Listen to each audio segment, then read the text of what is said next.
अतिथि है doctor GS Kashyap sir, राष्ट्रीय अध्यक्ष अखिल भारतीय पिछड़ा वर्ग एसोसिएशन। मैं इन्हें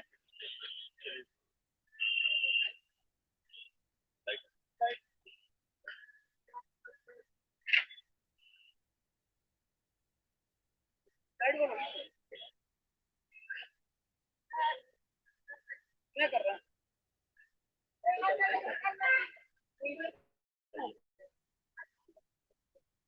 अभी ये तो लाइट गोल हो गई है।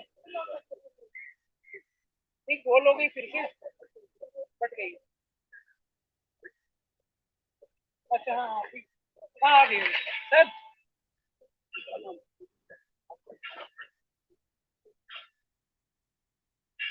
क्षमा करें, आज इस मूल्यवान सत्र के राष्ट्रीय अधिवेशन का उद्घाटन होने जा रहा है। सर्वप्रथम हम आज के हमारे उद्घाटक महोदय मान्यवर बीडी बोरकर साहब से हम यहाँ आमंत्रित करते हैं और ये विधिवत अपना इस अधिवेशन का उद्घाटन भी करेंगे और साथ में अपना मंतव्य भी व्यक्त करेंगे। मान्यवर बीडी बोरकर सर।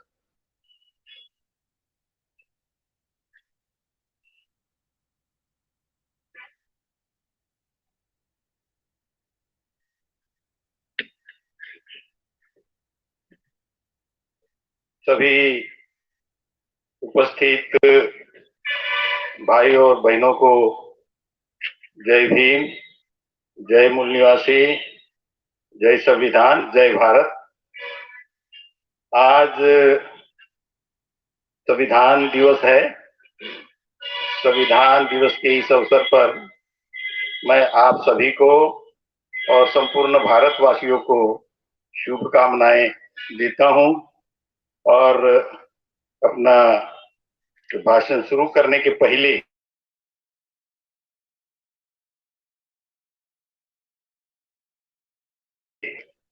संघ के राष्ट्रीय अध्यक्ष और इस सत्र के भी अध्यक्ष गौड़ साहब, कश्यप जी, साव साहब, अशोक मौर्य जी, मैं अपना भाषण शुरू करने के पहले कुछ पार्श्वभूमि बताना चाहूंगा। वास्तव में 2019 में मैंने मूल निवासी संघ का जो अधिवेशन लुधियाना में हुआ उसका उद्घाटन मैंने किया था। जब डॉक्टर आनंद ने मुझे फिर से रिक्वेस्ट किया कि सर आप इस साल भी इस राष्ट्रीय अधिवेशन का उद्घाटन करने के लिए हमारी केंद्रीय कार्यकारिणी ने निर्णय लिया है, मेरा उनको सुझाव ये था कि भाई मैं इस आंदोलन का एक हिस्सा हूं और मैं चाहता हूं कि मेरे अलावा कोई दूसरा साथी जो हमारे समाज के आंदोलन चला रहे हैं, हमारे संगठन के अलावा उनको किसी को बुलाया जाए ताकि हम उनके विचार सुने और हम अपने विचार भी उनके साथ शेयर करें और हमें कुछ नई चीजें सीखने को मिले। लेकिन खैर ऐसा नहीं हुआ, इसलिए मैं आपको फिर से एक बार धन्यवाद अदा करना चाहता हूं कि आपने मुझे इस अधिवेशन का उद्घाटन करने के लिए आमंत्रित किया है। मैं अपना भाषण शुरू करने के पहले ये मेरे पास ये किताब है, ये आपको दिखाना चाहता हूं। ये किताब का नाम है दी आरएसएस ए मेनास टू इंडिया। मतलब आरएसएस जो है इस देश को बहुत बड़ा खतरा है। ये किताब 2019 में पब्लिश हुई है और इसके ऑथर जो है ये एजी नूरानी है ये एक लीगल ल्यूमिनरीज है, जो मेरा ख्याल है साथी जो लीगल प्रोफेशन में होंगे, तो उन्होंने ये किताब लिखी है। और ये किताब इसलिए भी मैंने इम्पोर्टेंट है, जिस लोगों के साथ हमारी लड़ाई है, तो उस लड़ाई को इन्होंने काफी गहराई से और उस संगठन को समझने के लिए काफी डिटेल में इस किताब में लिखा है। ये किताब मैं इसलिए लेकर आया हूं यहाँ कि इसका जो पन्ना खोलते ही, इसका पन्ना खोलते ही आप पढ़ेंगे, वो ये लिखा है, ये बाबा साहब का कोट है और हम बाबा साहब का आंदोलन चला रहे हैं। ये कोट ये है, if Hindu Raj does become a fact, if Hindu Raj does become a fact, it will no doubt be the greatest calamity for this country. Hindu Raj must be prevented at any cost. Dr. B.R. Ambedkar, Pakistan और दी partition of India 1946 में जो बाबा साहब का ग्रंथ publish हुआ था, उसका page number 354 और 355। आप ये देखेंगे कि इस देश का हर नागरिक, हर इंटेलेक्चुअल जब भी इस देश के बारे में सोचता है, तो बाबा साहब को कोट किए बिना वो आगे नहीं बढ़ सकते। बाबा साहब हाईएस्ट लेवल के इंटेलेक्चुअल, हाईएस्ट लेवल के इंटरनेशनल इंटेलेक्चुअल रहे हैं, और स्पेशली इस देश में हिंदू राज कभी भी नहीं आना चाहिए। अगर हिंदू राज इस देश में आता है तो it will be the biggest calamity. ऐसे हम जब ये कह रहे हैं कि हम फुल्ली साहब का और बाबा साहब का आंदोलन चला रहे हैं, तो ये हमारी रिस्पॉन्सिबिलिटी बनती है देश में हिंदू राज को आने से रोकने के लिए। अगर आप देखेंगे, हिंदू राज की जो कंसेप्ट है,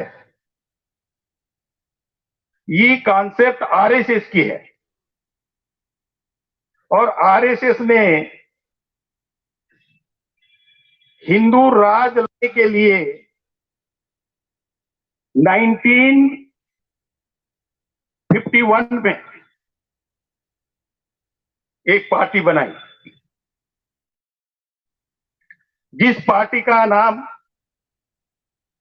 भारतीय जनसंघ रहा है। भारतीय जनसंघ अपने समय में इस देश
में शायद जनता पार्टी टूटी, और जो जनसंघ का जो हिस्सा, जो जनता पार्टी पार्टी में विलीन हुआ था वो अलग हो गया और उन्होंने भारतीय जनता पार्टी नाम का पक्ष बनाया। आज भारतीय जनता पार्टी इस देश में राज कर रही है और उनका जो एजेंडा है, जैसे मैंने पहले ही कहा कि आरएसएस ने पहले जनसंघ बनाया, फिर जनता पार्टी से ये अलग हुए, भारतीय जनता पार्टी बनी और आज भारतीय जनता पार्टी जब सत्ता में है तो आरएसएस का एजेंडा वो लागू कर रहे हैं और आरएसएस का एजेंडा जो है वो है इस देश को हिंदू राष्ट्र बनाना। और बाबा साहब का ये कहना है, जो फिर से मैं आपको दोहराता हूं कि वो ये बोल रहे हैं कि हिंदू राष्ट्र if it becomes a fact it will be no doubt the greatest calamity. तो आप समझ सकते हैं कि आज हम कहां खड़े हैं।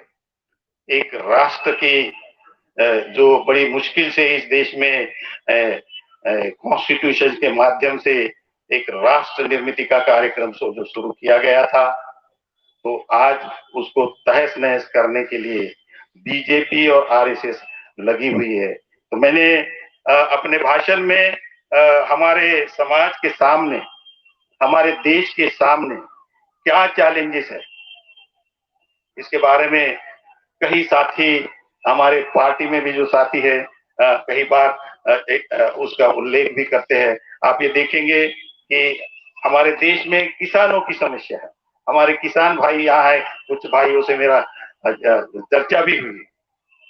किसानों की समस्या है, किसानों की समस्या है। आप देखेंगे कि हमारे 700 किसान आंदोलन में, लेकिन इस देश की लोग जो सत्ता में है उन्होंने कभी उनकी परवाह नहीं। अभी अभी मेरा ख्याल है 19 तारीख को उन्होंने जो 3 किसान बिल बनाए थे वो फिर उन्होंने वापस लिए। इसलिए नहीं लिए कि उनको सचमुच किसानों के बारे में एक सेंसिटिविटी है, लेकिन इसलिए लिए कि 4-5 राज्यों में जो इलेक्शन आ रहे हैं, स्पेशली जो मेजर राज्य है उसमें आपका ये उत्तर प्रदेश है, फिर उत्तराखंड है और पंजाब है। ये भारतीय जनता पार्टी के लिए ज्यादा महत्वपूर्ण राज्य है, ताकि इस राज्यों में अगर भारतीय जनता पार्टी इलेक्शन हारती है तो फिर आगे चल के 2024 में राष्ट्रीय स्तर पे वो सत्ता में नहीं आ सकती। और इस चीज को ख्याल में रख के उन्होंने ये वापस लिया। वास्तव में उनको कुछ भी हमारे किसान भाइयों के लिए करने की कोई उनकी नहीं है। हमारे देश में मजदूरों की समस्या है। मैं ये समस्याओं को क्यों कर रहा हूं, इसका मुख्य कारण है कि हम जिस समाज का प्रतिनिधित्व कर रहे हैं वो समाज या तो लैंडलेस लेबरर है या तो मार्जिनल फार्मर है। और अगर हम लैंडलेस लेबरर है और मार्जिनल फार्मर है और ये बहुत बड़ा तबका है हमारे समाज का, जिसे हम schedule caste, schedule tribe, other backward classes और इनमें से जो भिन्न भिन्न धर्मों में जो हमारे समाज के लोग गए हैं, क्यों गए हैं आप सबको पता है, ब्राह्मणों की बदमाशी की वजह से गए हैं। मैंने अपने कई भाषणों में ये कहा है कि अगर आपका मकान दुरुस्त है, ठीक ठाक है, तो आपको दूसरा मकान बनाने की जरूरत नहीं पड़ती। इसका मतलब यह है कि जिस धर्म में हमें वो समझते हैं, जिस धर्म का हिस्सा हमें समझते हैं, वो मकान वो अगर ठीक होता तो हमारे लोगों को समय समय पे दूसरे धर्मों में, इस्लाम में, क्रिश्चियनिटी में और ऑफलेट बाबा साहब ने बुद्ध धर्म में जाने की सवाल नहीं उठता। तो इसलिए इस मुद्दे के ऊपर भी मैं आगे समझाऊंगा कि हम है कौन। मूल निवासी संघ के अधिवेशन में यह हमें पता होना चाहिए कि हम है कौन। अगर हमें यही पता नहीं कि हम है कौन, तो इस देश में और इस संसार में अगर मुझे मेरी पोजीशन पता नहीं है, मैंने जब इस धरती पे जन्म लिया तो मैं कौन हूं, और मेरा जो मेरे को सिटीजन्स है या संसार में जो दूसरे लोग हैं उनका और मेरा क्या संबंध है, मेरी उनके साथ क्या रिलेशनशिप है, ये मुझे पता होना चाहिए। तो सबसे पहले मुझे पता होना चाहिए कि मैं कौन हूं। इसके ऊपर भी मैं बोलूंगा। फार्मर्स के प्रॉब्लम्स के बारे में मैंने आपको बताया, मजदूरों के प्रॉब्लम्स के मैंने बताया कि मजदूरों के लिए जब बाबा साहब 1942 में वाइस राय की काउंसिल में जब वो लेबर मेंबर थे, आज हम उनको मिनिस्टर कहते हैं, उस वक्त उन्हें लेबर मेंबर कहा करते थे, तो उस वक्त उन्होंने मजदूरों के कल्याण के लिए कई कानून बनाए। क्यों बनाए? क्योंकि उनको पता था जिस समाज का जो प्रतिनिधित्व करते थे वो समाज सबसे ज्यादा क्या सप्लाई करता है। हम इस देश को सबसे ज्यादा क्या सप्लाई करते हैं? हम इस देश को सबसे ज्यादा मजदूर सप्लाई करते हैं। वो मजदूर एग्रीकल्चर लेबरर हो, वो मजदूर इंडस्ट्रियल लेबरर हो, या वो मजदूर सर्विस सेक्टर में काम कर रहा हो, लेकिन सबसे ज्यादा मजदूर हम इस देश को सप्लाई करते हैं। मजदूरों की समस्याओं के बारे में इसलिए सिर्फ बाबा साहब ने नहीं सोचा क्योंकि वो मजदूर के समाज से आते हैं, लेकिन सबसे इंपॉर्टेंट बात है देश की तरक्की के लिए, देश की तरक्की के लिए सबसे ज्यादा जीडीपी अगर कोई कंट्रीब्यूट कर रहा है तो वो है मजदूर। वो एग्रीकल्चर सेक्टर हो, वो प्रोड्यूस करता है। जीडीपी का मतलब तो आपको सबको पता है, जनरल डोमेस्टिक प्रोडक्ट। इसका मतलब है हमारे सकल घरेलू उत्पाद। मतलब सबसे ज्यादा आज सबसे ज्यादा एग्रीकल्चर सेक्टर में हमारे लोग लगे हुए हैं। अराउंड 55 to 60% लोग जो है एग्रीकल्चर पे जीते हैं। तो ये प्रोड्यूस करता है, इसलिए भी इनकी समस्या लेना जरूरी है। क्यों लेना है? क्योंकि उससे देश की तरक्की होगी। मतलब बाबा साहब सिर्फ इस समाज से थे इसलिए ही नहीं सिर्फ मजदूरों की समस्या उठाया उन्होंने, क्योंकि मजदूर इस देश का जो प्रोडक्शन है, देश की संपत्ति में वो इस बहुत बड़ा हिस्सा अपना रोल अदा करता है। इंडस्ट्रियल सेक्टर में करता है, फिर सर्विस सेक्टर में करता है। बाबा साहब जब लेबर मेंबर थे उस वक्त जो कंट्रीब्यूशन था लेबर एग्रीकल्चर सेक्टर का वो near about 55% of the GDP. 55% of the GDP agriculture sector देता था सिर्फ। तो आप समझ सकते हैं इनकी समस्या लेना देश के हित में कितना जरूरी था। वो बाबा साहब ने लिया। आज स्थिति अलग है। आज एग्रीकल्चर सेक्टर 18 या 20% कंट्रीब्यूट कर रहा है जीडीपी को। सबसे ज्यादा आज जो कंट्रीब्यूट कर रहा है जीडीपी को वो है सर्विस सेक्टर, और इंडस्ट्रियल सेक्टर भी 18 या 20% ही कंट्रीब्यूट कर रहा है। तो बाबा आपने उस वक्त हमारे हित में कई कानून बनाए, वो सभी कानून इस सरकार ने निरस्त किए हैं, और सिर्फ 4 कानून वो बना के रखे। वो उसका अभी उसका नोटिफिकेशन इशू नहीं किया है उन्होंने, कब से लागू होगी करके, लेकिन उन्होंने वो सभी कानून जो बाबा साहब ने मजदूरों के हित में बनाए थे वो कानून इन्होंने निरस्त कर दिए हैं और सिर्फ 4 कानून में उसको रखा है। तीसरा जो इंपॉर्टेंट पॉइंट जो है जिससे हमारा सबका जो आर्थिक विकास जुड़ा हुआ है वो है डिसइन्वेस्टमेंट ऑफ पानी।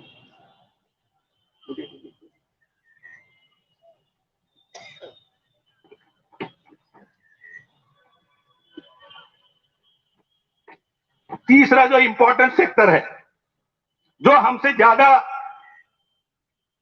हमारे समाज से ज्यादा ताल्लुकात रखता है, वो है पब्लिक सेक्टर। बाबा साहब ने 17 दिसंबर 1946 को कॉन्स्टिट्यूएंट असेंबली में जो स्पीच किया है वो बड़ा इंपॉर्टेंट स्पीच है। 13 दिसंबर 1946 को पंडित जवाहरलाल नेहरू ने objective resolution of the constitution move किए थे कॉन्स्टिट्यूएंट असेंबली में, और उसमें उन्होंने कहा था कि हम इस देश को ऐसा संविधान देने जा रहे हैं जिस संविधान में हर व्यक्ति के साथ न्याय होगा, हर व्यक्ति के साथ बराबरी का व्यवहार होगा और किसी का भी इस देश में दमन नहीं होगा। ये objective resolution of the constitution Jawaharlal Nehru ने 1946 में 13 दिसंबर में ये कॉन्स्टिट्यूंट असेंबली में रखे, और उस ऑब्जेक्टिव रिजोल्यूशन पर अपना वक्तव्य रखने के लिए डॉक्टर बाबा साहब अंबेडकर को 17 दिसंबर 1946 को बाबू राजेंद्र प्रसाद ने इनवाइट किया। तब बाबा साहब ने ये कहा है, आप लोगों ने पढ़ा होगा, फिर भी मैं आपको ये बताना चाहता हूं कि मैं जो इस हाउस में आया हूं, एक लिमिटेड पर्पस से मैं इस हाउस में आया हूं। मेरा पर्पस इतना ही था कि मैं जिस समाज का प्रतिनिधित्व करता हूं उनके अधिकार इस देश का जो भावी कॉन्स्टिट्यूशन बनने जा रहा है, जो संविधान बनने जा रहा है, उस संविधान में मेरे समाज के इंटरेस्ट मैं प्रोटेक्ट करूं। बस इतने लिमिटेड पर्पस से लिए मैं यहां आया हूं। इसके बाद बाबा साहब ने ये सवाल खड़ा किया, the mover of the resolution should have spelled, the mover of the resolution should have spelled as to how he is going to provide the equality, as to how he is going to provide justice. ये जिन्होंने ये resolution move किया, ये उनकी जिम्मेवारी थी कि ये कैसा न्याय करेंगे समाज के साथ, कैसी इस देश में इक्वालिटी लाएंगे, ये उन्होंने बताना चाहिए। Otherwise equality, justice and liberty, these are mere words, ये सिर्फ शब्द है। मतलब इसकी मैकेनिज्म क्या होगी ये बताने का कष्ट मूवर ऑफ द रिजोल्यूशन मतलब जवाहरलाल नेहरू ने करना चाहिए, ऐसा बाबा साहब ने स्टैंड लिया। एंड इसका जवाब नेहरू नहीं दे पाए। तब 17 दिसंबर को जब बाबा साहब को बुलाया गया कि आपका क्या वक्तव्य है, क्या मंतव्य है इस रिजोल्यूशन पर, तब बाबा साहब ने ये कहा कि हेवी इंडस्ट्रियल सेक्टर सरकार ने अपने हाथ में रखना चाहिए। क्या कहा बाबा साहब ने? हेवी इंडस्ट्रियल सेक्टर सरकार ने अपने हाथ में रखना चाहिए। इसका मतलब पब्लिक सेक्टर सरकार ने अपने हाथ में रखना चाहिए। जब सरकार अपने हाथ में पब्लिक सेक्टर रखेगी तो जो इक्वालिटी की बात है, एडमिनिस्ट्रेशन में सिर्फ एक ही लोगों का डोमिनेंस है। जब हम आर्टिकल 14 के तहत हम equality before law and equal protection of law की बात कर रहे हैं और सरकारी नौकरियों में अगर एक ही जाति का डोमिनेंस है, ब्राह्मणों का या सो कॉल्ड हाई कास्ट लोगों का डोमिनेंस है, तो फिर जो बहुत बड़ा तबका है, 90% जो तबका है, उस तबके के साथ न्याय कैसे होगा? ये बात बाबा साहब ने कही। और बाबा साहब ने जब ये बात कही तब हेवी इंडस्ट्रियल सेक्टर और पब्लिक सेक्टर सरकार ने अपने हाथ में रखा। ये पार्श्वभूमि मैं आपको इसलिए बता रहा हूं, ये हमारे समाज का सोशियो इकोनॉमिक स्टेटस बढ़ाने की बात है। हमारे समाज को ब्राह्मणिकल कॉन्स्टिट्यूशन में, मनु के कॉन्स्टिट्यूशन में मेहनत करने के बावजूद भी उसका मुंह बदला नहीं मिलता था। मनु के कॉन्स्टिट्यूशन में ये लिखा है। और इसलिए हम गरीब रहे। तो इसलिए बाबा साहब ने ये कहा कि पब्लिक सेक्टर रखो, और इन लोगों को जो आर्टिकल 14 के तहत आप इक्वालिटी की बात कर रहे हैं, तो आर्टिकल 16 के तहत इनको पब्लिक सेक्टर में और गवर्नमेंट सेक्टर में इनको इनके संख्या के अनुपात में नौकरियां देनी चाहिए, ताकि इनकी आर्थिक स्थिति ठीक हो। और जब हमारी आर्थिक स्थिति ठीक होती है तो हमारे तरफ हमारी सामाजिक स्थिति भी ठीक होती है, क्योंकि हमारे तरफ देखने का जो नजरिया है समाज का, वो बदलते हुए नजर आता है, बदलता है। तो ये बाबा साहब ने ये शुरू किया था।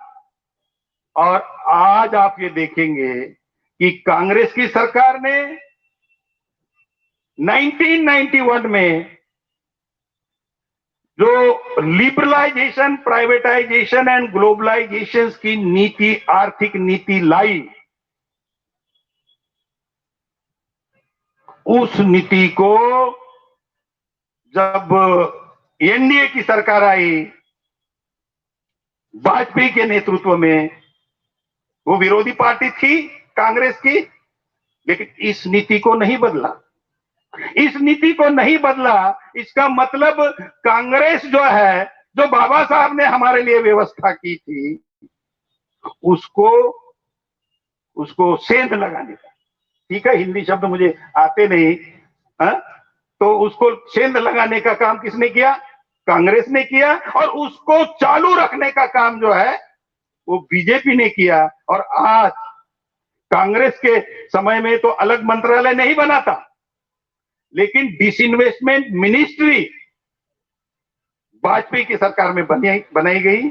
और आज सिर्फ डिसइन्वेस्टमेंट ही नहीं कर रहे, आज पब्लिक सेक्टर को आउटराइटली बेच रहे हैं।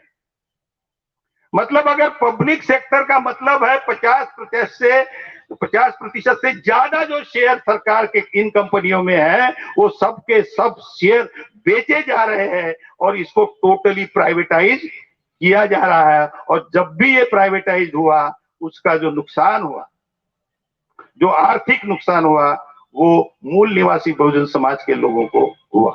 तो ये एक समस्या हमारे सामने है। ये समस्या मैं इसलिए भी बता रहा हूं कि अल्टीमेटली कांग्रेस और बीजेपी हमारे साथ क्या कर रही है।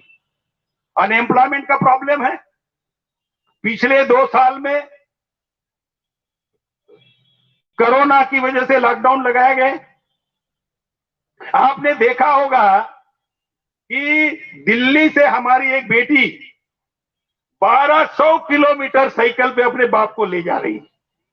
मतलब सरकार में इतनी भी सेंसिटिविटी नहीं है कि अगर वो लॉकडाउन लगा रहे हैं तो इन मजदूरों को अपने अपने गांव जाने के लिए जो ट्रांसपोर्ट सिस्टम की व्यवस्था करना चाहिए था, जो इनके खान पान की व्यवस्था करना चाहिए था, वो इन्होंने नहीं किया। जबकि भारत के संविधान में ये व्यवस्था है।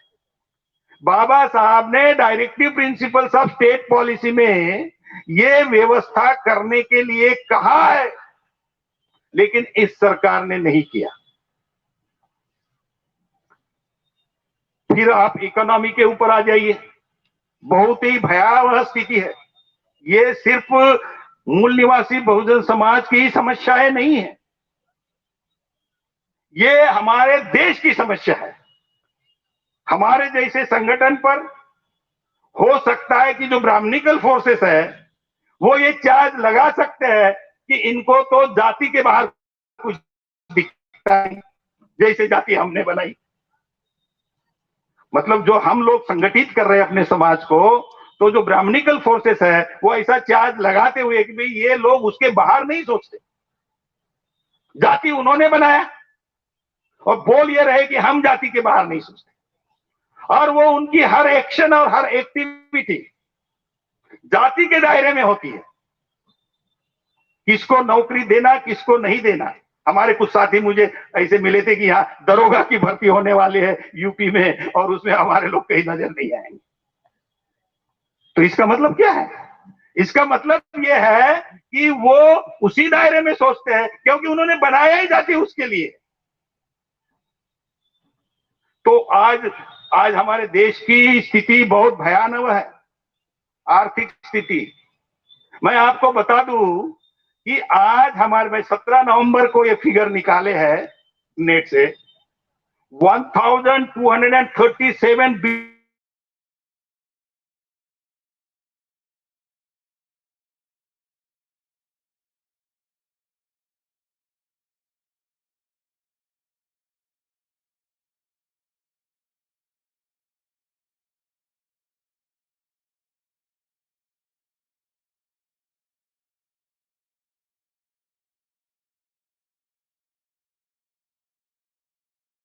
कैसे निकलेंगे इससे बाहर?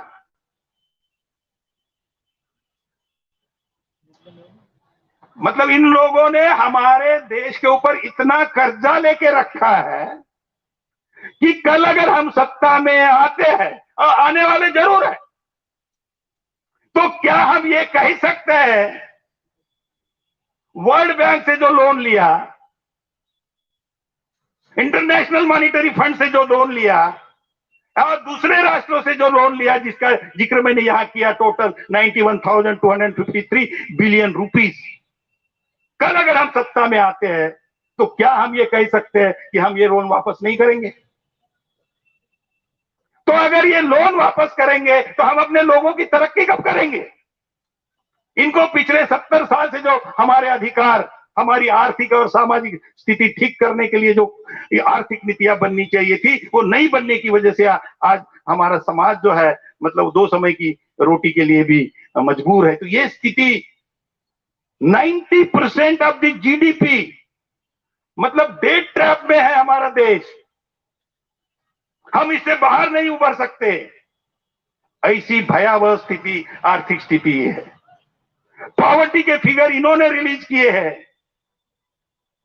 रूरल सेक्टर में जो पॉवर्टी है, उनका ये कहना है कि जो व्यक्ति के पास 816 रुपया पर मंथ,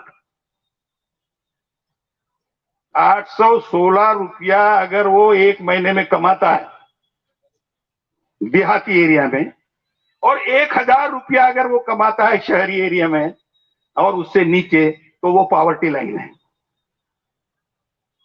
अब आप समझ लीजिए कि क्या एक महीने में जिसके घर में 4000 रुपया आता है अगर शहर में, और 3200 रुपया अगर 3200 रुपया 8 पंचे 40, और 5000 और 5000 और 4000, क्या 4000 रुपये में और 5000 रुपये में हम अपनी फैमिली चला सकते हैं?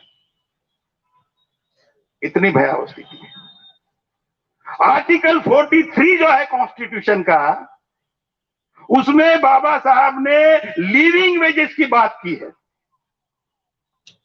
लिविंग वेजेस का मतलब यह नहीं कि सिर्फ फिजिकल सर्वाइवल, मतलब हमें जो 1 रुपया 2 रुपया किलो के हिसाब से जो अनाज मिल रहा है ना, इसका मतलब 2 रुपया किलो का अनाज आप लो और जिंदा रहो,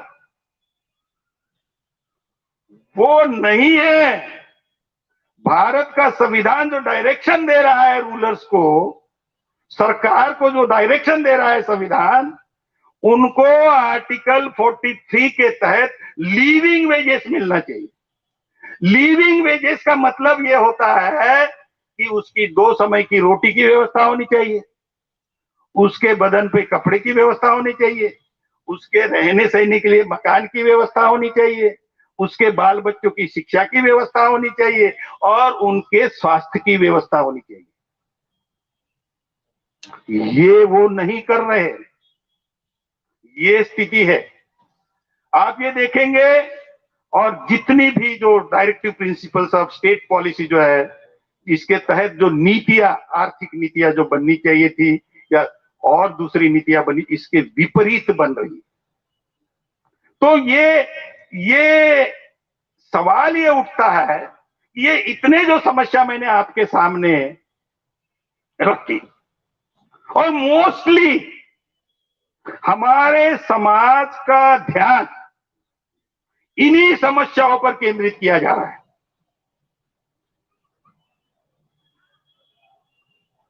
सवाल यह है कि क्या इन समस्याओं का हल बाबा साहब ने और जो उस वक्त कॉन्स्टिट्यूएंट असेंबली में जो कॉन्स्टिट्यूशन मेकर्स थे, क्या उन्होंने इन समस्याओं का हल भारत के संविधान में दिया या नहीं दिया? ये बेसिक पॉइंट है। अगर इन समस्याओं का हल भारत के संविधान में बाबा साहब ने दिया, जैसे मैंने बताया, कुछ लेबर्स लोगों के बारे में बताया, फार्मर्स लोगों के बारे में भी बताया, हर चीज का, मजदूर लोगों के बारे में बाबा साहब ने बताया, डेस्टिट्यूट लोगों के बारे में बाबा साहब ने बताया, बच्चों के बारे में, उनके एजुकेशन के बारे में, मतलब हर जो समस्या देश के सामने 1950s में जो समस्या देश के सामने थी, उन सभी समस्याओं को ख्याल में रखकर बाबा साहब ने उन समस्याओं के हल भारत के संविधान में दिए। और अगर ऐसा है तो फिर सवाल ये उठता है कि 72 साल के बाद भी ये समस्या जैसे कि वैसे क्यों रही? ये इश्यू है बेसिकली। ये समस्या हमारा इश्यू नहीं है जिस पर हमारा ध्यान आकर्षित किया जा रहा है। ये नहीं है हमारी समस्या। समस्या ये है कि ये समस्या जैसे के वैसे 72 साल से क्यों रही है, ये समस्या है। और इसका मतलब ये है कि पिछले 72 साल से जिन लोगों ने इस देश पर राज किया, वो लोग भारत के संविधान को लागू नहीं करना चाहते। ये समस्या है।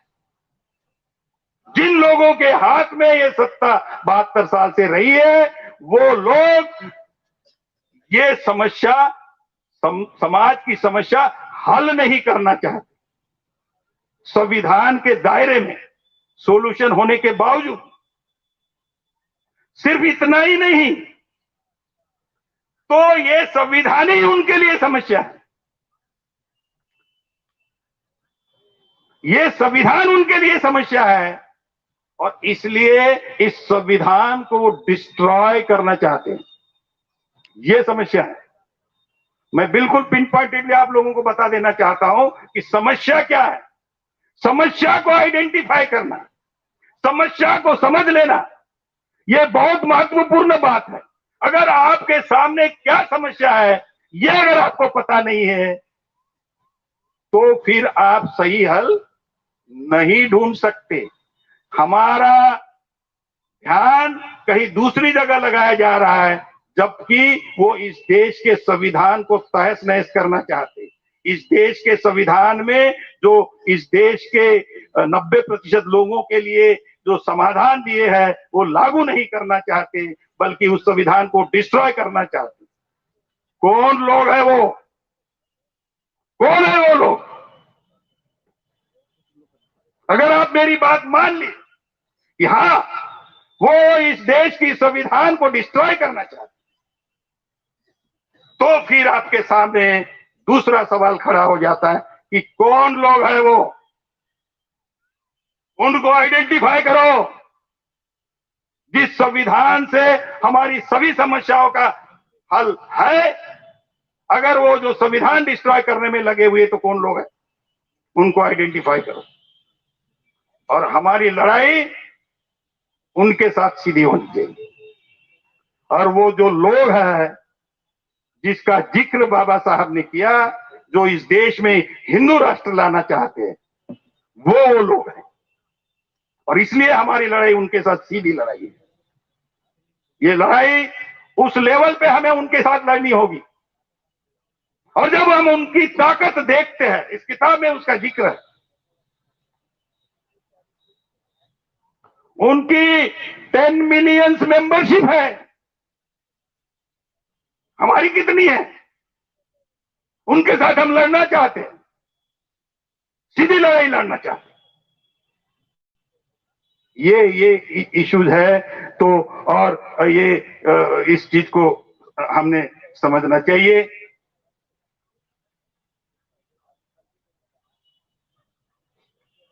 कौन लोग हैं, आप ये देखेंगे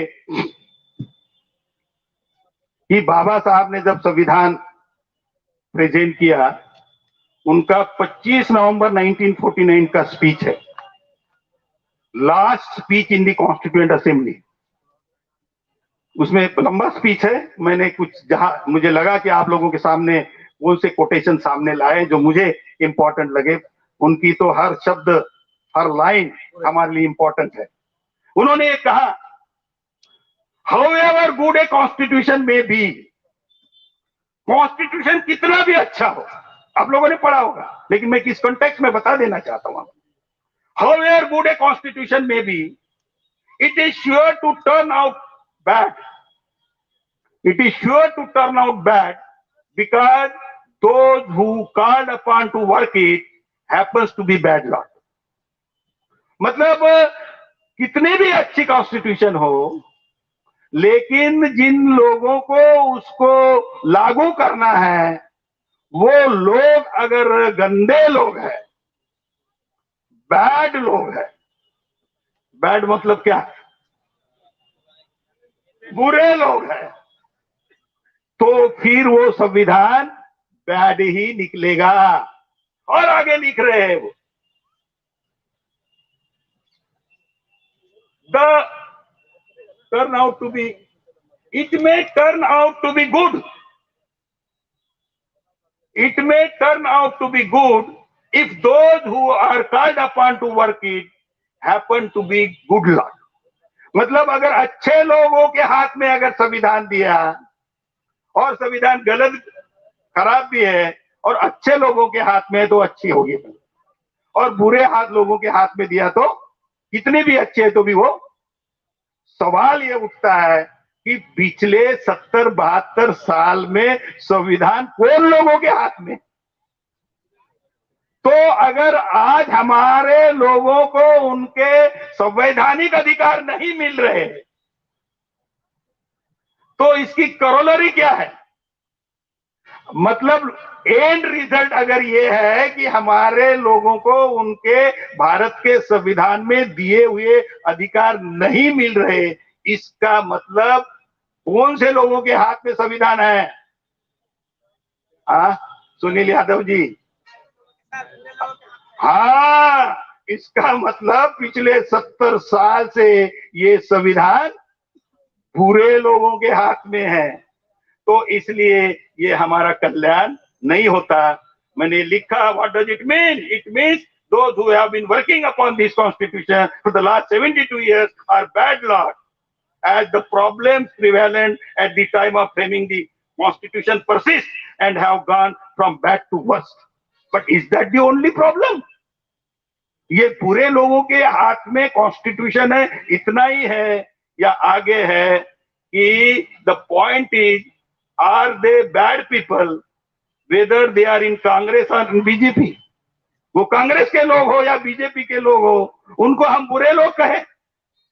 और are they dishonest to the constitution? That is the point. मतलब वो बुरे लोग हैं या वो डिसऑनेस्ट लोग हैं? तो मेरा ये मानना है कि वो सिर्फ बुरे लोग नहीं है, वो भारत के संविधान के प्रति डिसऑनेस्ट लोग हैं। और ये इसका कारण है कि जो इस देश का आजादी का आंदोलन चला, तो उस आजादी के आंदोलन में पावर स्ट्रगल रहा है। पावर स्ट्रगल, एक तो पावर स्ट्रगल रहा है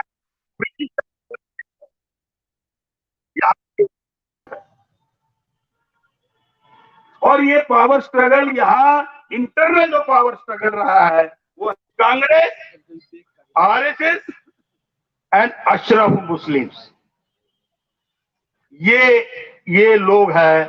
मतलब ब्रिटिशर्स जब पावर ट्रांसफर करने की बात कर रहे हैं तो ये सत्ता किसके हाथ में आनी चाहिए? कांग्रेस के हाथ में आनी चाहिए या आरएसएस के हाथ में आनी चाहिए, वो इशू रहा है और ये पावर स्ट्रगल है। और इसलिए आप ये देखेंगे कि आप लोगों को पता होना चाहिए, ये पंडित मदन मोहन मालवीय यही का है, मतलब यूपी का। ये पंडित मदन मोहन मालवीय ये कांग्रेस में था। ड्यूअल मेंबरशिप का इशू आपको अफलेट पता होगा कि जनता पार्टी में जो विवाद शुरू हुआ था ड्यूअल मेंबरशिप का, कि वो भाई आरएसएस के सदस्य रहना चाहिए या नहीं रहना चाहिए, अगर जो जनता पार्टी के सदस्य, ये उस वक्त भी ये इशू था कि मदन मोहन मालवीय जो है, जिसने हिंदू महासभा बनाई, वो कांग्रेस का भी मेंबर था। और इसलिए ये लोग जो है ये छुपे रुस्तम थे कांग्रेस में। और उसके बाद इसका जो मुंजे है, हिंदू महासभा का मुंजे, जिसका पंडित मदन मोहन मालवीय ने जो ऑर्गेनाइजेशन बनाई हिंदू महासभा, उसका भाह मुंजे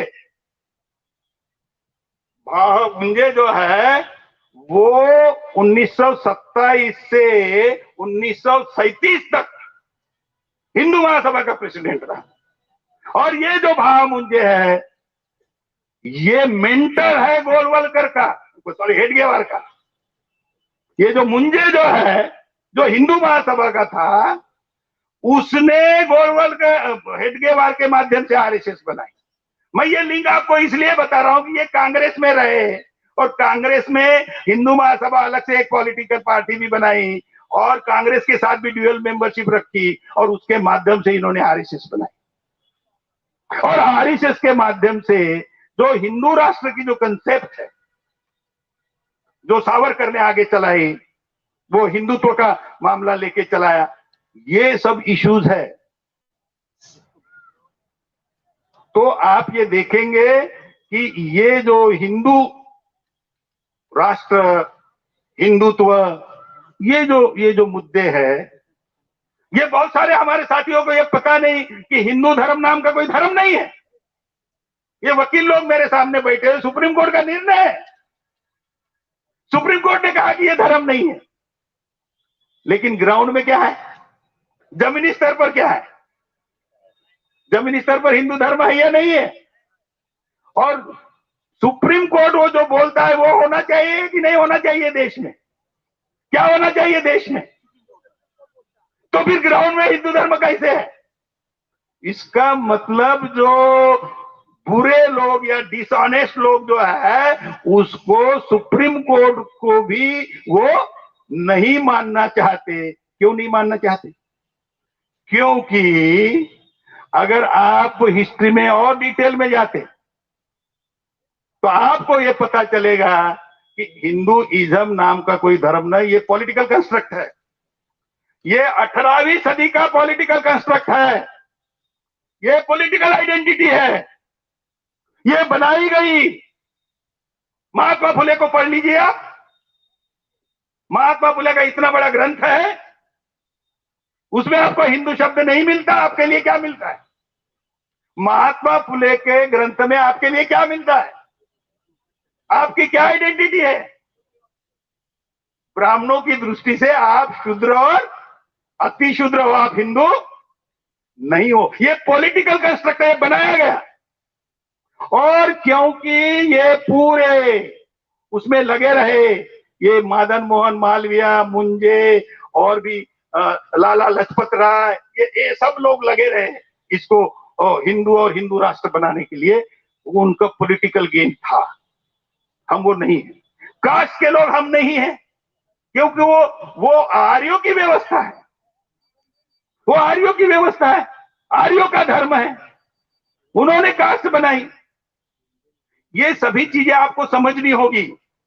ये इसलिए मैं बता रहा हूं कि इस लड़ाई को अगर लड़ना चाहते हैं बाबा साहब के और फुले साहब के फॉलोअर्स की हैसियत में,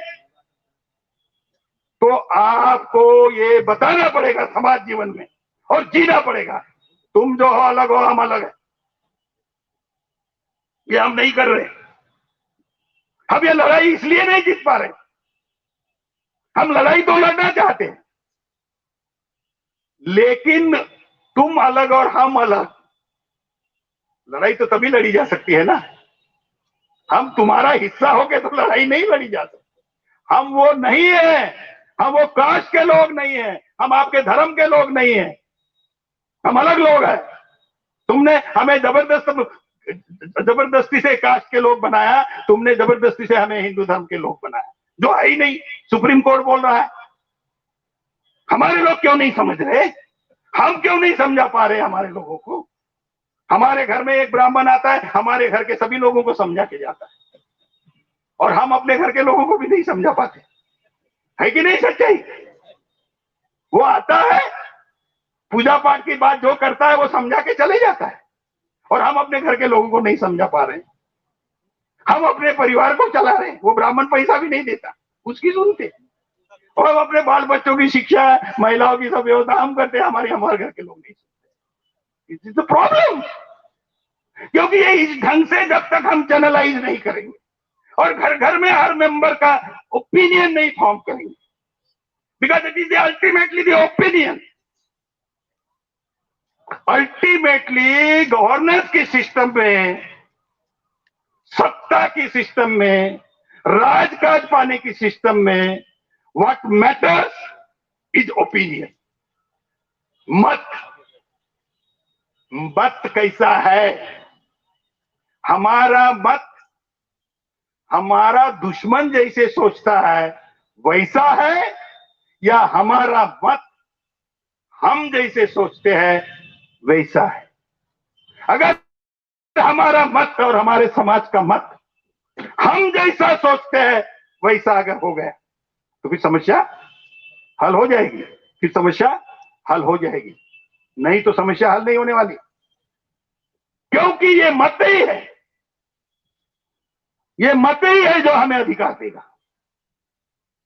हम अपना पावर जो बाबा साहब ने आर्टिकल 326 में इस उंगली पे दिया, वो हमारा पॉलिटिकल पावर है। वो हमारा पॉलिटिकल पावर हम अपने दुश्मनों को देते आ रहे हैं पिछले 70 साल से, और इस पावर का वो इस्तेमाल कर रहे हैं हमारे खिलाफ में। कौन जिम्मेवार है? कौन जिम्मेवार है? जिम्मेवारी फिक्स होनी चाहिए।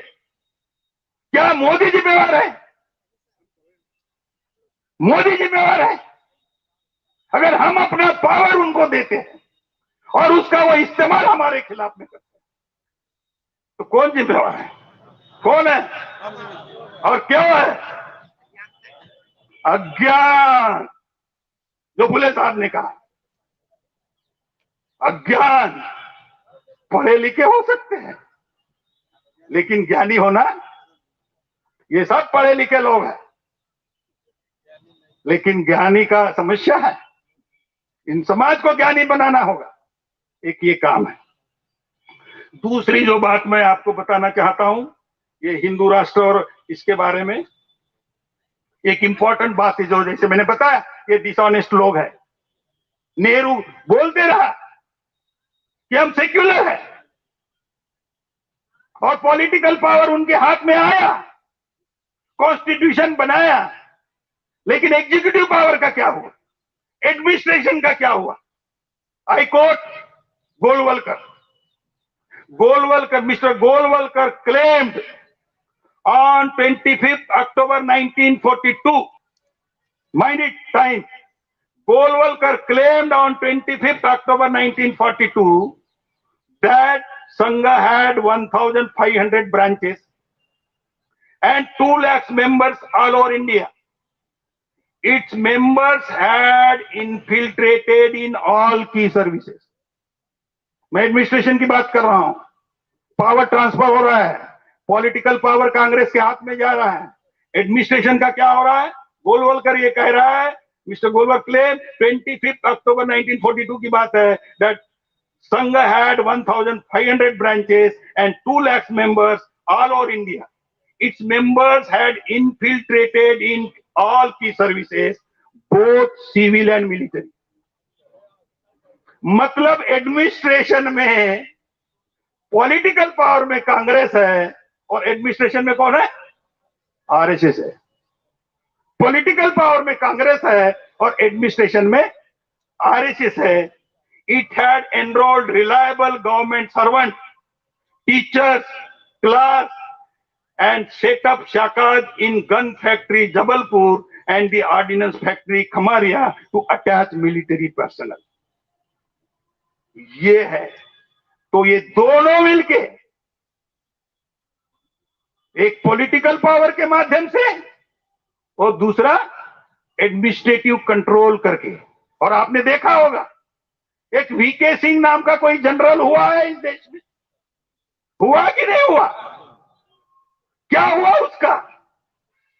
जैसे ही उस पोजीशन से नीचे उतरा, कहा गया वो? कहा गया? बीजेपी में गया। इसका मतलब जनरल के पोजीशन में रह के क्या उसका एलिजेंस कॉन्स्टिट्यूशन के साथ था? एक दूसरा और एक सिंह है, ये एक एके सिंह और दूसरा एक वीके सिंह।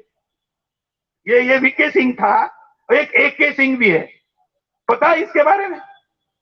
ये होम सेक्रेटरी रहा है और जैसे ही वो होम सेक्रेटरी के पद से उतरा तो कहा गया ये बीजेपी में गया और मिनिस्टर बना। भी मिनिस्टर है वो, इसमें लिखा है, कौन सा मिनिस्टर है वगैरह मैंने निकाला उसका पूरा। इतने ही लोग है क्या? ये दो ही है क्या? एडमिनिस्ट्रेशन में इनके लोग बैठे हुए हैं और उनका भारत के संविधान के साथ एलिजेंस नहीं है। उनका इस देश के आरएसएस और आरएसएस के हिंदू राष्ट्र के साथ उनका एलिजेंस है। ये स्थिति है। इसलिए आप देखेंगे ये हमारे समाज के लोग अपने एसोसिएशन, दुनिया भर के एसोसिएशन बना के बैठे और उस एसोसिएशन के माध्यम से क्या होता है? अपने रिक्रूटमेंट की और प्रमोशन की लड़ाई ये लड़ते रहते। बैठा कौन है उधर? हिंदू राष्ट्र वाला, जो आपको देना ही नहीं चाहता, वो वहां बैठा है और ये लड़ रहे हैं।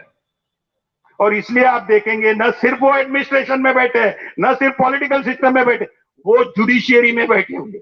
इसलिए आप देखेंगे कि हर निर्णय आपके खिलाफ में जा रहा है। जा रहा है नहीं जा रहा है?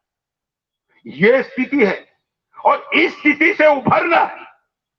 तो इस स्थिति से अगर आपको उभरना है तो आपके पास पॉलिटिकल पावर होना बहुत जरूरी है। बाबा साहब ने कहा कॉन्स्टिट्यूएंट असेंबली में 4 नवंबर की बात है 1948 की, there is a necessity of diffusion of constitutional morality for the peaceful working of the constitution and form of the administration should have a close connection with the form of a constitution। Baba Saheb ने 4 नवंबर 1948 को यह कहा है कि form of the constitution and form of the administration, इनका आपस में तालमेल होना चाहिए। क्या कहा? मतलब कॉन्स्टिट्यूशन का जो फॉर्म है और एडमिनिस्ट्रेशन का जो फॉर्म है, इनका आपस में तालमेल होना चाहिए। और तालमेल किसके साथ है? उनका एडमिनिस्ट्रेशन में जो लोग बैठे हैं उनका तालमेल किसके साथ है? कॉन्स्टिट्यूशन के साथ है या हिंदू राष्ट्र के साथ है?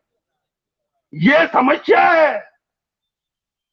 इस समस्या को समझो और इसको हैंडल करना है।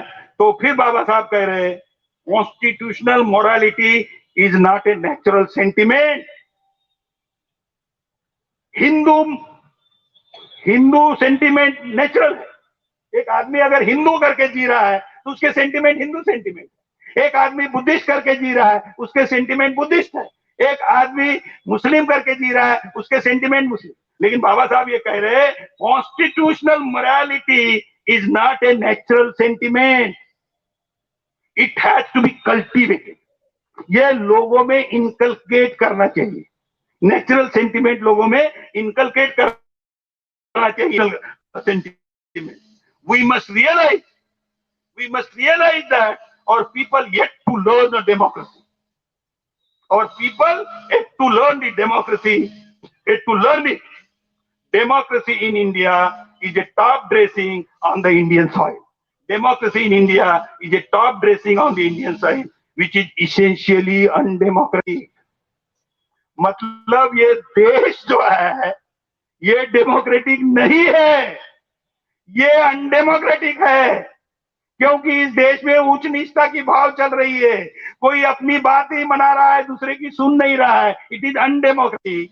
तो इसलिए वो कह रहे हैं कि कॉन्स्टिट्यूशनल सेंटिमेंट्स जो है इनकलकेट करो, बाम से मूल निवासी संघ और जितने भी ऑफशूट विंग है वो पिछले 40 साल से क्या काम कर रहे हैं, वो यही काम कर रहे हैं, जनता में कॉन्स्टिट्यूशनल सेंटिमेंट इनकलकेट करने का काम ये हम कर रहे हैं। और इसके विरोध में हिंदू राष्ट्र वाले और खाद पानी डाल रहे हैं इस देश को हिंदू राष्ट्र बनाने के लिए। नेहरू ने क्या कहा एक बार, ये भी इंपॉर्टेंट मैं बता दूं, Nehru is normally does not come in my quotes. मैं जब भी अपने भाषण बनाता हूं, लिखता हूं, Nehru is never in my quote, पर यह मुझे जरूरी लगा कि नेहरू को भी बता देना चाहिए। नेहरू ने क्या कहा, एक बार नेहरू हायर ब्यूरोक्रेट्स लोगों की मीटिंग ले रहे थे, वो लेते हैं वीकली मीटिंग लेते हैं, हर ऑफिस में होता है एडमिनिस्ट्रेशन चलाते वक्त। तो मीटिंग में कोई एजेंडा नहीं था, तो नेहरू ने पूछा, बोलो भाई क्या आपको क्या एजेंडा है क्या कुछ आज? तो फिर उन्होंने बोला कि सर ये कम्युनिस्ट जो है, कि उस वक्त कम्युनिस्टों की चल रही थी, तो ये जो कम्युनिस्ट है, ये कम्युनिस्ट जो है अगर देश की सेंट्रल पावर में आ जाएगी तो फिर इस देश का क्या होगा? कम्युनिज्म के खिलाफ में थे नेहरू, सोशलिज्म के थे ना, तो कम्युनिज्म के खिलाफ में थे। तो उन्होंने पूछा इनसे, नेहरू जी से, कि अगर कम्युनिस्ट अगर सत्ता में आ जाते सेंट्रल पावर में तो इस देश का क्या होगा? नेहरू ने क्या कहा वो इंपॉर्टेंट है, वो ये कह रहे what is that communist can do what we cannot do डू। ऐसी कौन सी बात है कि जो communist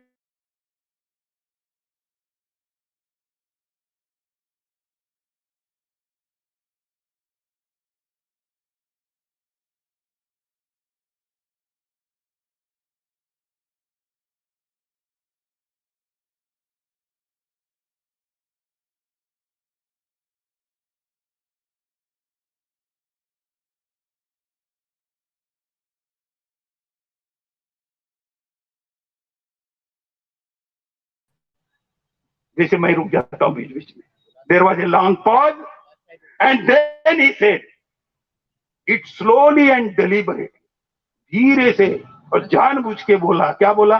the danger to India, the danger to India, mark you, अपने लोगों को, जैसे मैं आपको बता रहा हूं, danger to India, mark you, is not communism, it is Hindu right wing communalism.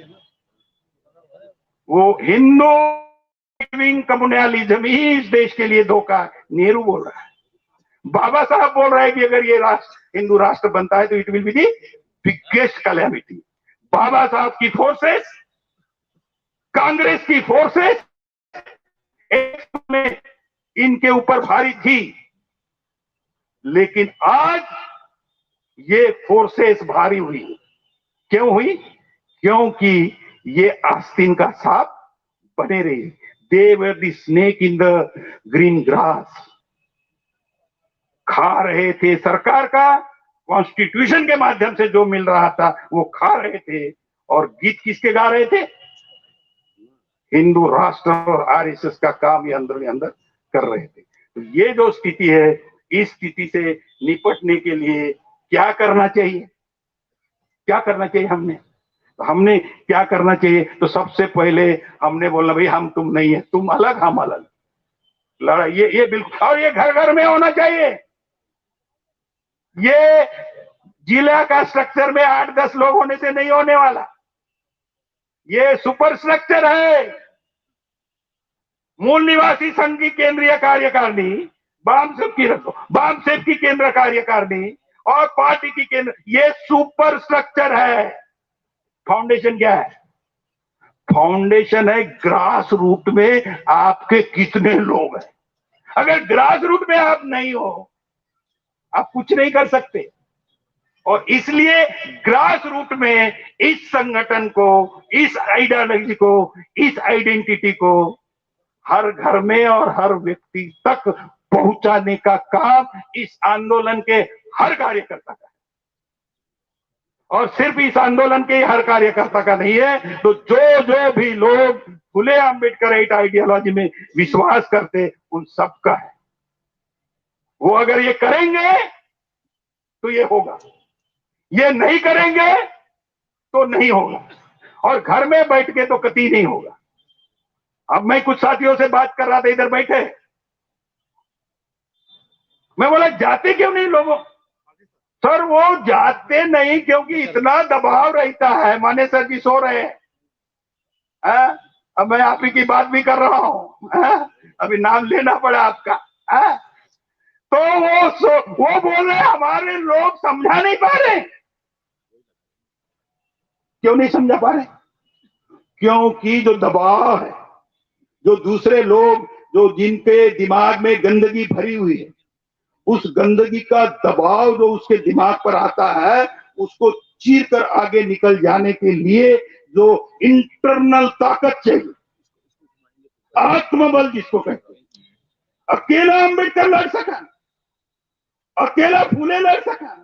इतने लोग जब उसने अपना आंदोलन शुरू किया, उनके साथ इतने लोग नहीं थे, तो फिर ताकत कहां से थी? अगर इतने लोग नहीं थे तो ताकत कहां से थी? आत्मबल था कि जो मैं सोच रहा हूं, अपने देश के लिए सोच रहा हूं, अपने समाज के लिए सोच रहा हूं, ये सही सोच रहा हूं और इसको मैं करूंगा और इसके लिए जान की बाजी लगा दे दूंगा। और उस ताकत जो आत्मबल मिलता था, तो उन्होंने इनको ललकारा। आज हम इतने लोग हैं, हम अपने मदर ऑर्गेनाइजेशन के साथ, और इतने आपछूट लोग हैं। इतना आत्मबल हम में होना चाहिए। Why can't we fight it? We can, लेकिन हमारा कमिटमेंट अपने ऑब्जेक्टिव के प्रति 100% होना चाहिए। हमारी समस्या कैसे हल करेंगे? ग्रास रूट की समस्या मैं यहां बैठ के हल नहीं कर सकता। मैं वो कल माने सर जी को समझा रहा था, तो आपको समझना होगा कि क्या प्रॉब्लम है वहां और उसको कैसे हल करना चाहिए। आपको जो इनपुट्स देना चाहिए, आपका नेशनल लेवल की बॉडी आपको इनपुट्स दे सकती है, लेकिन उसका आधार के ऊपर आपको अपना डिजाइन करना पड़ेगा। और जो फोर्सेस आपके विरोध में है, उस फोर्सेस के विरोध में आपको लड़ना पड़ेगा। And mind it, we cannot solve this problem unless the political power we capture. ये आप समझ लीजिए। मेरी 71 साल की उम्र है अभी, और मैं आप लोगों के साथ कितने साल रहूंगा मुझे पता नहीं है। कोरोना का दौर चल रहा है, लेकिन ये शब्द बाबा साहब के मैं सिर्फ दोहरा रहा हूं। बाबा साहब ने ये कहा है कि जब तक हमारे लोगों के पास पॉलिटिकल पावर नहीं आएगा, हमारी समस्या हल नहीं हो सकती। तो कब कहा ये? कब कहा ये? 1930 राउंड टेबल कॉन्फ्रेंस में ब्रिटिश राज कर रहे थे, उनको ये कहा कि आप जब तक हमारे देश की कॉन्स्टिट्यूशन बनाएंगे नहीं और उसमें हमारे अधिकारों की व्यवस्था नहीं करेंगे, तब तक हमारे समस्या हल नहीं हो सकती। फिर 1935 में second government of India act बना, समस्या नहीं हल हुई, कुछ हद तक हुई। फिर बाबा साहब ड्राफ्टिंग कमेटी के चेयरमैन बने, फिर भारत देश का कॉन्स्टिट्यूशन बना, तो समस्या हल हुई। तो उस वक्त बाबा साहब ने ये कहा था कि जब तक कॉन्स्टिट्यूशन नहीं होता तब तक हमारी समस्या। अब कॉन्स्टिट्यूशन बन गया, समस्या जैसी की वैसी। क्यों रही समस्या जैसी की वैसी? क्योंकि उधर कॉन्स्टिट्यूशन को एलिजेंस नहीं है, उनका हिंदू राष्ट्र को एलिजेंस है, इसलिए ये नहीं हो रहा है। तो इसलिए दूसरी एक जगह बाबा साहब ने ये कहा कि पॉलिटिकल पावर, ये मैंने कोट किया है, वी फील, ये मैं उनका कोट ही पढ़ता हूं आप लोगों के लिए, मेरा बताने के लिए। We feel that nobody can remove our grievances as well as we can. Nobody can remove and we cannot also remove. And we cannot remove them unless we get a political power in our hand. No share of political power can evidently come to us so long as the British government remains as it is. It is only in a Swaraj constitution that we stand any chance of getting political power into our own hand, without which we cannot bring any salvation to our people. मतलब हमारे समाज के लोगों की समस्या political power हमारे हाथ में आए बिना नहीं हो सकती. He further said the same speech in the round table conference that you cannot have India any system of suffrage short of adult suffrage. मतलब इंडिया के लिए प्रौढ़ मताधिकार के सिवा कोई दूसरा आप नहीं कर सकते, which will give equality of representation to all the caste and communities in India. और ये जब वहां कहा 30s में, तो कांग्रेस क्या कह रही थी वो भी देखिए. Congress was not prepared to give this power to even 25% population in the round table conference despite Nehru report. मतलब नेहरू रिपोर्ट 1929 में बनी थी, मोतीलाल नेहरू और जवाहरलाल नेहरू मिलके, उसमें उन्होंने मान लिया था कि हम ये एडल्ट फ्रेंचाइज देंगे. लेकिन जब राउंड टेबल कॉन्फ्रेंस में गए तो 25% लोगों को भी एडल्ट फ्रेंचाइज नहीं देने की बात की. तब बाबा साहब ने वहां प्लीड किया कि मेरे समाज, ये ऊपर की जो बात बताई कि एडल्ट सफरेज के सिवा हमारी समस्या हल नहीं होगी. आज हमें एडल्ट सफरेज भी मिला, कॉन्स्टिट्यूशन भी मिला, लेकिन समस्या जैसे कि वैसे ही रही, क्योंकि पॉलिटिकल पावर नहीं मिला. इसलिए हमने अपनी पूरी ताकत लगा के इस देश का पॉलिटिकल पावर कैप्चर करने के लिए काम करना. हर एक व्यक्ति ने इस दिशा में काम करना.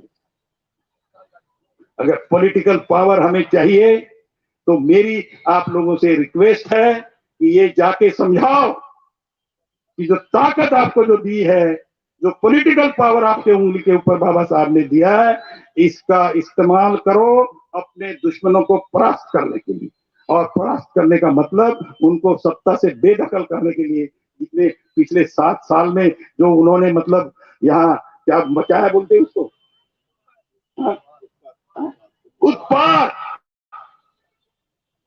उत्पाद मचाया है पिछले 7 साल में. कांग्रेस पीछे नहीं रही. कांग्रेस ने अपना काम किया होता तो ये आते ही नहीं. तो ये दोनों को मिलके इनको दफना दो. पॉलिटिकली बोल रहा हूँ, नहीं तो अदरवाइज नहीं लेना. ठीक है. जय भीम, जय मुन्यासी.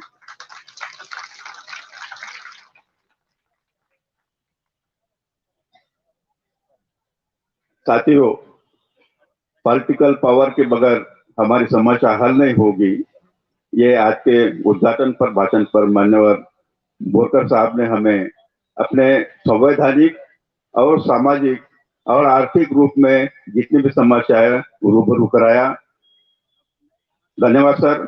और इनके बाद मैं हमारे आज के चीफ गेस्ट मान्यवर डॉक्टर GS कश्यप, राष्ट्रीय अध्यक्ष पिछड़ा समाज, अखिल भारतीय पिछड़ा समाज एसोसिएशन, मैं आपको आमंत्रित करता हूं. आप आए और हमारे सभी साथियों को अवगत कराए. मान्यवर doctor Kashyap sir.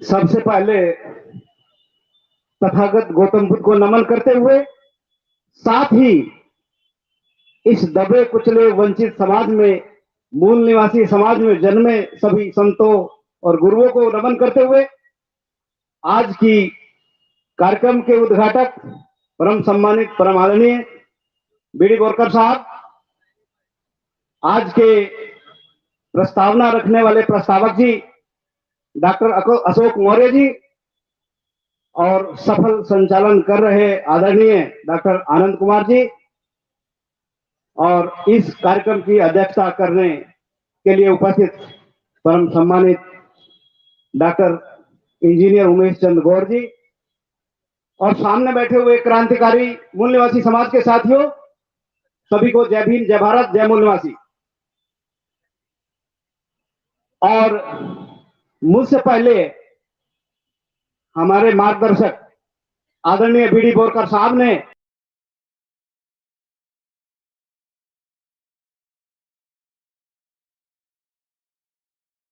Political power की आवश्यकता है, और मैं यहीं से अपनी बात शुरू करता हूं। मैं ले जाना चाहता हूं आप लोगों को, ये पॉलिटिकल पावर कैसे मिलेगी,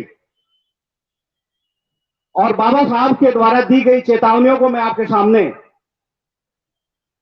प्रस्तुत करना चाहता हूं। वॉल्यूम 10 है बाबा साहब के संपूर्ण वांग्मय का, खंड 10।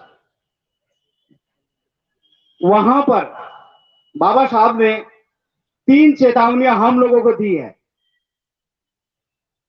उन्होंने बताया कि संसार के, पहला सवाल, पहली चेतावनी, कि संसार के बहुत सारे लोग, बड़े बड़े एक्टिविस्ट से लेकर के और बहुत ही जानकार लोग ये मानते हैं कि शिक्षा एक ऐसा माध्यम है जिससे सभी प्रकार की समस्याओं का समाधान किया जा सकता है।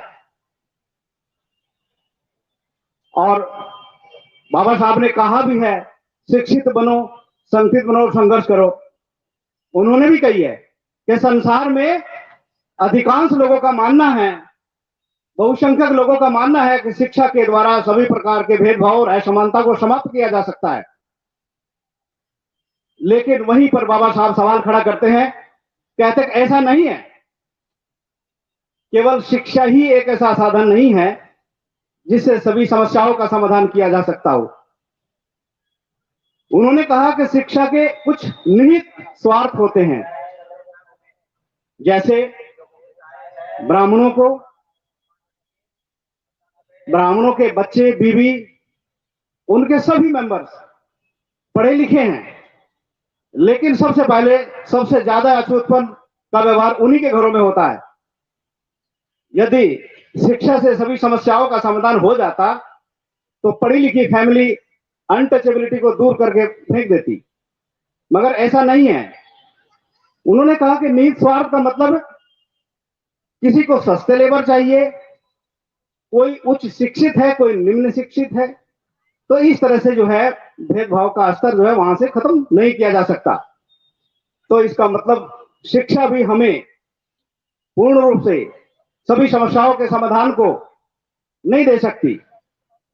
दूसरी चेतावनी बाबा साहब देते हैं, वो कहते हैं कि भारत में ही नहीं, अन्य देशों में भी गरीब और कमजोर लोग हैं।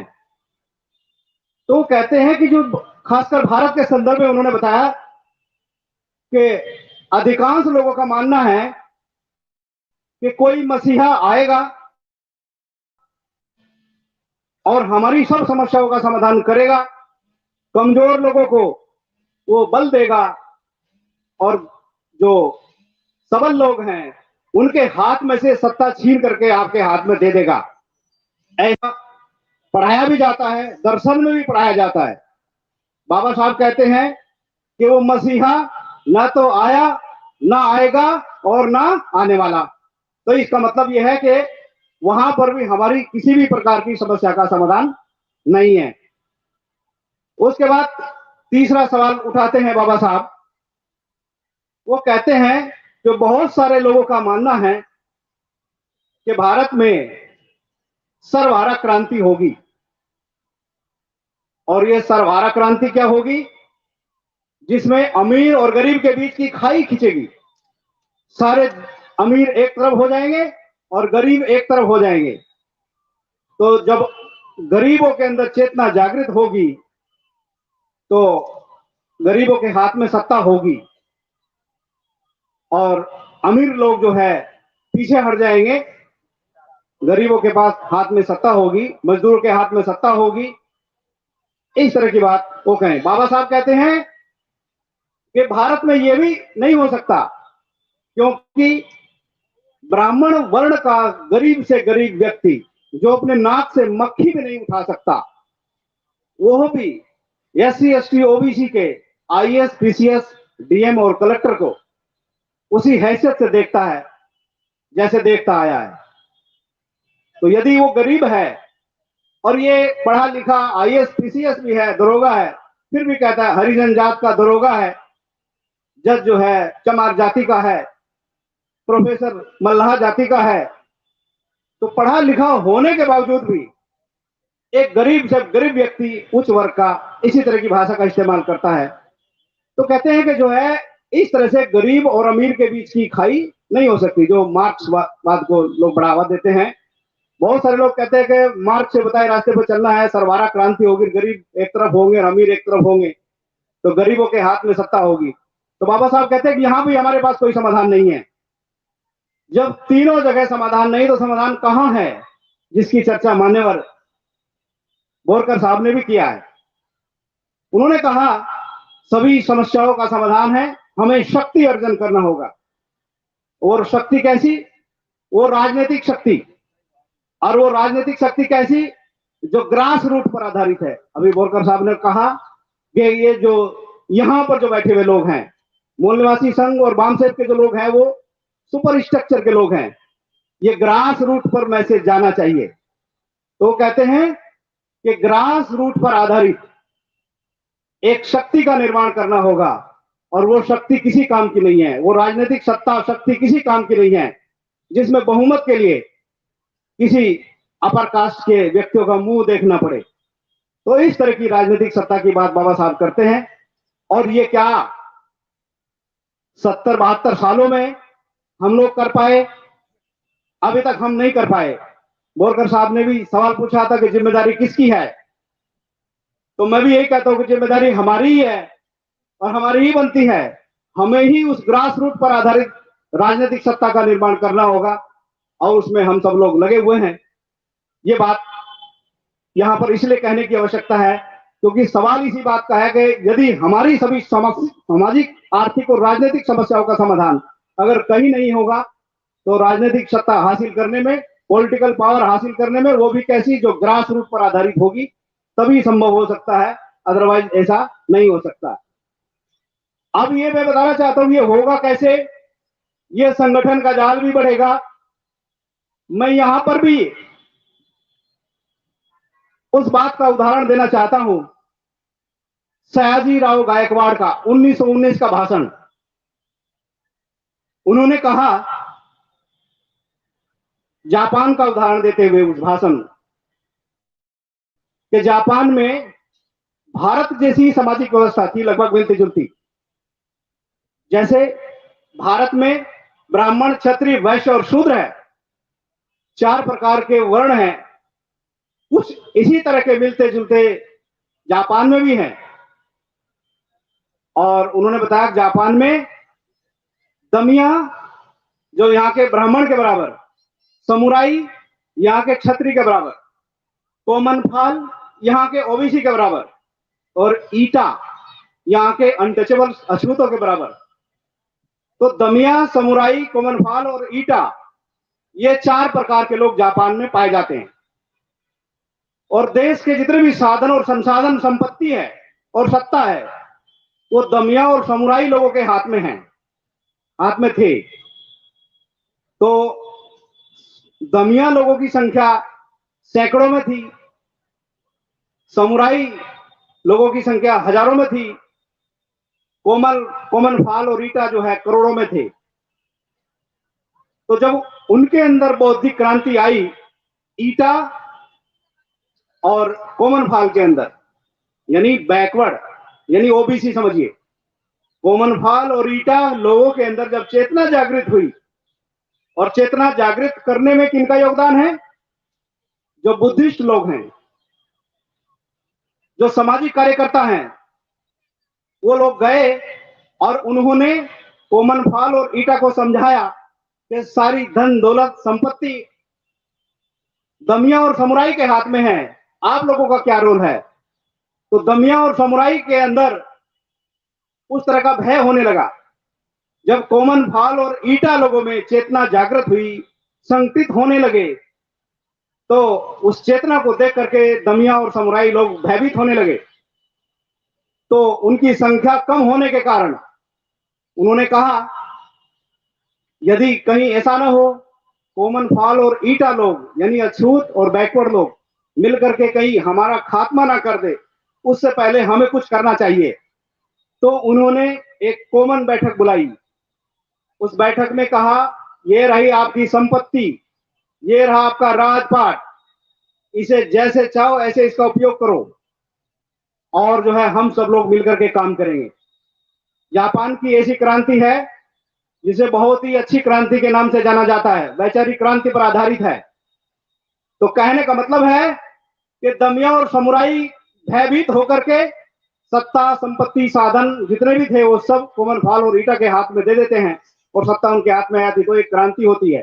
तो ये उदाहरण उन्होंने 1919 में दिया था, 1918 में, और आज जो है 2018 भी चला गया, 100 साल का समय हो गया उसको। तो भारत में जो अछूत यानी शेड्यूल कास्ट के लोग और शूद्र और अति शूद्रों को एक करने की दृष्टि से उन्होंने ये भाषण दिया था। यदि इस देश के शूद्र और अति शूद्र एक हो जाए तो ठीक ऐसा ही होगा जैसे जापान में हुआ था। तो वो उस समय उदाहरण दे रहे थे कि यदि इस देश के शूद्र और अति शूद्र जापान की तरह अगर एक हो जाते हैं, आपस में एकता स्थापित कर लेते हैं, तो निश्चित रूप से यहाँ पर भी वही स्थिति होगी। उस ब्राह्मण क्षत्रिय वैश्य के बीच में भय का माहौल पैदा हो जाएगा और हम सब लोग आजाद हो जाएंगे। मगर 1919 से लेकर के और 2019 तक भी चला गया, 2021 भी है, हम लोगों ने उस चेतावनी को ध्यान नहीं दिया।